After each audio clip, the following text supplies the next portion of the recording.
مہنگائی میں 11% تک کمی کا اظہار کیا ہے، جو یقیناً ایک گیم چینجر ہوگا، اور مہنگائی کے نیچے آتی ہی دوسری منزل ہوگی 22% شرح سود کو نیچے لانا، جس سے نہ صرف یہ کہ کاروباری لاگت میں کمی آئے گی، صنعتوں کا پہیہ گھومے گا، اور پھر تیسرا سنگ عبور ہوگا کہ نئی ملازمتوں کے مواقع پیدا ہوں گے۔ پاکستان کے لیے ایک موقع اور بہت ہی سنہرا موقع ہے، اور اس پہ ہم بات کرتے ہیں۔ اس کے لیے ہم نے دعوت دی ہے، ہمیں جوائن کریں جناب Zafar Masood, chairman Pakistan banks association, اور جناب Najam Ali, chief executive officer next capital. بہت بہت شکریہ ظفر مسعود صاحب۔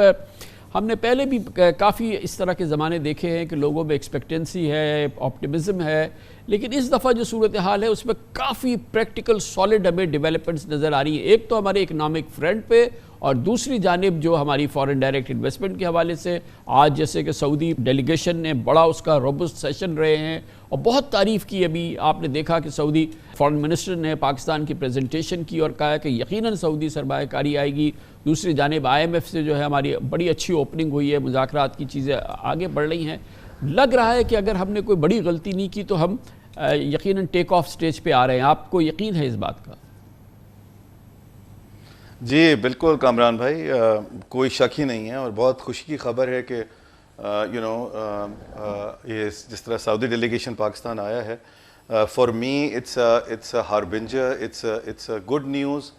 کا آغاز ہے یہ، کہ انشاءاللہ تعالیٰ جو ابھی ہماری فورن انویسٹمنٹ تھوڑی چوک ہوئی بھی تھی، یہ لگتا ہے کہ اب کھلنی شروع ہوگی۔ اس میں جو 2-4 عوامل ایسے ہیں جو کامران بھائی میں آپ سے شیئر کرنا چاہوں گا، اور آپ کے توسط سے آپ کے آڈینس سے شیئر کرنا چاہوں گا۔ ایک تو یہ کہ یہ ایسا نظر آتا ہے جیسے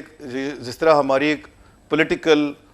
کنٹینیوٹی چل رہی تھی، تھوڑی سی سرٹینٹی آ گئی ہے سسٹم کے اندر، اور اس لیے فورن انویسٹرز جو ہیں انہوں نے انٹرسٹ شو کرنا شروع کیا۔ آپ نے ہی ایک دفعہ پروگرام میں پہلے بھی ذکر کیا تھا کہ یہ پورا تسلسل پہلے کا شروع ہوا ہے، اور اس کو بہت اچھی طرح ہمارے کیئر ٹیکر لے کے گئے تھے آگے، اور اب جو الیکٹڈ گورنمنٹ ہے وہ آگے لے کے چل رہی ہے۔ تو آئی تھنک انویسٹر کے لیے یہ بڑا امپورٹنٹ ہوتا ہے کہ ایک تسلسل کے ساتھ چیزیں چل رہی ہیں، اس میں بہت بڑا کریڈٹ جو ہے وہ SIFC کو جاتا ہے۔ دوسرا یہ کہ کامران بھائی آن اے سلائٹلی لائٹر نوٹ، آج سے پہلے ہم بہت بڑے بڑے نمبر سنتے رہے ہیں انویسٹمنٹ کے فرام سعودی عربیہ، وہ $25 بلین بھی ہم نے سنا ہے، ہم نے $17 بلین بھی سنا ہے، بٹ فرینکلی اسپیکنگ جو $5 بلین کی بات ابھی ہو رہی ہے، that's appears to me a very realistic number, اس میں سے بھی $1 بلین جو ہے وہ ریکارڈک میں آنا ہے، تو that's another very good news کہ the numbers are realistic, the goal is realistic, and I think we can tap into this goal, if we put our act together. تیسری چیز یہ کہ جو ایڈمنسٹریٹو ایکشنز ہم نے اب تک لیے تھے، اس کی آپ نے بھی ذکر کیا اپنے آغاز میں بھی، وہ ایک حد تک تو ہم لے کے چل سکتے ہیں، مگر وہ اس کے بعد ہمیں فلوز کی ضرورت پڑے گی، اور اگر ہم دنیا کا اس وقت احاطہ کرتے ہیں تو اس میں اس وقت جو زیادہ کیش رچ ہمیں کنٹریز نظر آتی ہیں، اس میں یقیناً سعودی عربیہ ایگزسٹ کرتا ہے، اور سعودی عربیہ کا آنا جو ہے وہ ہمارے لیے بہت اچھی نیوز ہے کہ یہ جو ایڈمنسٹریٹو ایکشن ہم نے لیے تھے، جس سے ہمارا ڈالر کنٹرول ہوا ہے، جس سے ہمارا انفلیشن کنٹرول میں آیا ہے، اگر یہ انویسٹمنٹ آنی شروع ہو جائے گی تو یہ سارے کے سارے جو میجرز ہیں ہمارے، ان کو اور تقویت ملے گی، اور غالباً یہ بہتر ہی ہوں گے۔ ایک چیز اور کامران بھائی جو بڑی امپورٹنٹ ہے وہی کہ ایسا لگتا ہے جیسے سارے ہمارے جو ویلز ہیں they are moving in the same direction, whether it's the establishment or the opposition or even within the government, whether it's provinces or it's the federal government, everybody is working towards a similar goal, which is a very, very good news for me, and that gives the comfort to the foreign investor as well.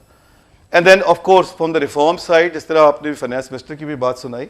we are pressing all the right buttons, and that's giving، پہلی دفعہ ایسا ہوا ہے کہ ہمیں ایسا لگ رہا ہے کہ یہ جو IMF کا پروگرام ہے یہ ہمارا اپنا پروگرام ہے جس کو ہم اون کریں گے اور لا کے لے کے چلیں گے، اور غالباً IMF کی ریکوائرمنٹ سے اور زیادہ چیزیں ہمیں کرنے کی ضرورت ہے جو ہم کریں گے۔ تو یہ ساری چیزیں جو ہیں اس کی وجہ سے نجم علی صاحب یہ فرمائیے گا کہ ایک چیز جو میں نے بہت ہی حوصلہ افزا پائی، اور وہ یہ کہ اگر آپ نے سنی ہو کہ جو سعودی ڈیلیگیشن اور جو سعودی فارن منسٹر جس کو لیڈ کر رہے ہیں، ان کی جو جوائنٹ پریس کانفرنس کے اندر انہوں نے بار بار اس بات کو بڑا سراہا کہ ہم بڑے ویل پریپیئرڈ تھے، ہماری پریزنٹیشنز بہت اچھی تھی، ایک نیو اپروچ کے ساتھ ہم نے چیزیں ان کے سامنے رکھی، اور وہ انہوں نے بار بار کہا کہ یہ ہم بہت امپریس ہوئے ہیں، ہم بہت خوش ہوئے ہیں ہم اس میں، اور یہ بڑا اس کے سگنیفیکنٹ آؤٹ کم آئیں گے، اور سگنیفیکنٹ اس میں ہم ظاہر ہے کہ اس میں انویسٹمنٹ آئے گی یعنی ان کو اتنا یقین تھا کہ اتنی اچھی پریس کانفرنس ہے. یہ میرے لیے بڑی حوصلہ افزا بات ہے کیونکہ ہمیشہ ہم یہ سنتے آئے ہیں کہ جب اس قسم کا ماحول ایسی کوئی اپرچونٹی آتی ہے تو ہم اس کے لیے تیار ہی نہیں ہوتے. یہ ایک بہت ہی